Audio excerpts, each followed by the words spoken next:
Hi everyone, Diogo from Protein Gaming here. Today I'm going to let you know about some things that I do to save some money when I buy my PS Plus premium subscription.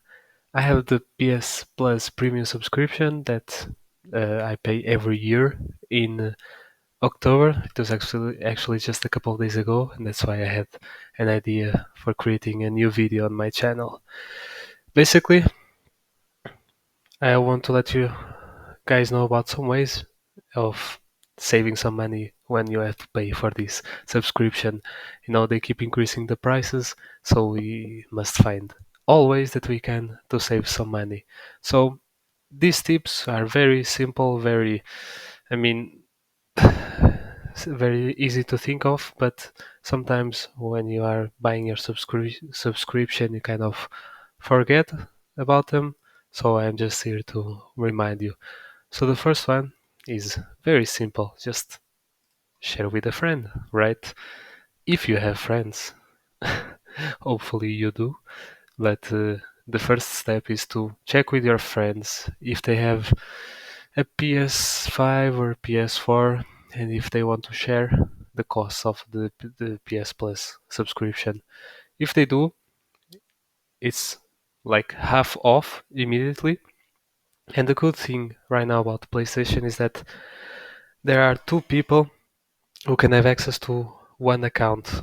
So in this case, if you want to buy the subscription, you can have your PS5 using your account and your friend with his PS5 or PS4 also using your account. So to explain this a little bit better, so you have two people who will use one account. The first person goes to his PlayStation and he logs in with that account. And from there until the end, he can only use that account to play PS Plus games. If he tries to use the PS Plus on any other account on his system, he won't be able to use PS Plus. And why is that? Because one of the accounts must be registered as a primary account. And what a primary account means is that all of the other accounts in that PlayStation will have access to the games and PS Plus from that primary account. So, for example, if you have an account A with PS Plus and that account A is set up as a primary in your console, account B will also have access to everything from account A, right? But since you are sharing your account with one of your friends, one of you must have this account A set up as a primary in their console, which means that the second person that logins into that account can only log in as a secondary account. And once again, trying to explain this, a secondary account means that only when you log in to that PS Plus account, you have access to PS Plus. So if the account A in your system has PS Plus, but it's a secondary account, if you have another account in your system, account B, for example, it won't have access to the things from account A because in the other console it was set as a primary. So this is the only disadvantage of sharing an account. But for me and for a friend of mine, which I share with, and I've been sharing PS Plus two for more than 2 years, is that I will always use my own account to play my own games, right? And my friend would only go into my account to download games so he could play on his account because on his system he has access to my account and everything from it, and in my system only I in have access to everything. If I wanted to use another account on my system to access the games from my A account, then it wouldn't work. I know this can be a little bit confusing, but if you have any questions, just ask. Basically, this is one of the best ways to share the PS Plus and reducing the cost of it, because if you think about it, you are reducing the in half. And the PS Plus Premium costs like 151 euros.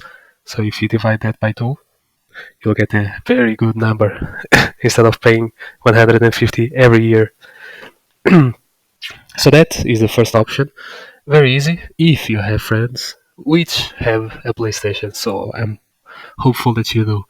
And the second option, which is always a thing that I try to search when I need to pay for my subscription in October, is that I go to secondhand markets. And for example, here in my country, you have OLX, OLX, which is kind of secondhand market where people just come with their items for sale, right?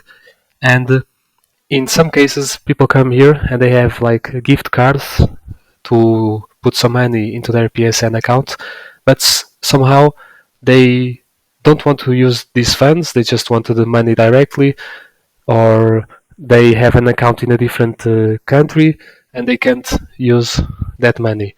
So, as I mentioned before, some days ago I had to update my PS or pay for my PS Plus subscription. So I just came here and there was a guy just selling 50 euros for the PSN account for 40 euros. I sent him a message and he told me that he couldn't use those 50 euros. So I just said, okay, I can buy it from you. So for 40 euros, I got 50 euros. So not a bad deal. And I guess this is sort of risky because you don't know if the person will just take your money and then leave with it. But from my experience, I actually never had problems with this. I managed to find some decent people who just sold me these 50 euros gift cards for 40 euros. This happened 2 times. So far the experience has been great.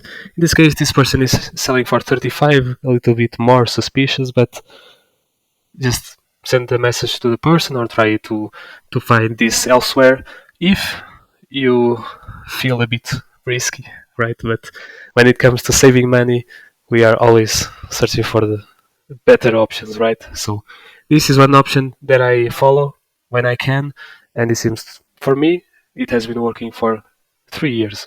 So yeah, this is the second option that you have. But if you still want to save more money and you want to go through a more of an official store, there are some stores which sell gift cards, and in this case I have this store, Instant Gaming, and as you can see, they are selling $100 gift card for $90.28, which is a very good saving. In my home country, actually, I could only save €3 here, but from my experience, and if you don't think about how maybe these gift cards were acquired, and you just want to save some money, this would be one of your best options, because in the past I've also bought €50 worth of gift cards twice for 42 euros.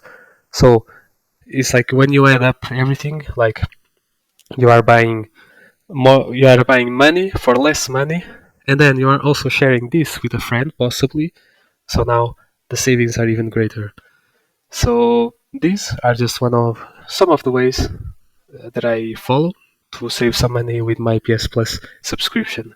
But if you have any others, just put them in the comments. And if you have any questions specifically about buying some cards, or just some questions about that primary, secondary system that I mentioned, you can just let me know. Also, if you can, there are some Facebook groups for gaming, for PlayStation gaming, and that you can join. And a lot of people there, and I found it from my own personal experience, there are a lot of people who want to have someone to share the PS Plus with, and they just don't have it. So give it a try. Give it a try on those Facebook groups, and let me know if you succeed. So this has been me from Protein Gaming here. Just like and subscribe if you enjoyed, and see you later. Bye.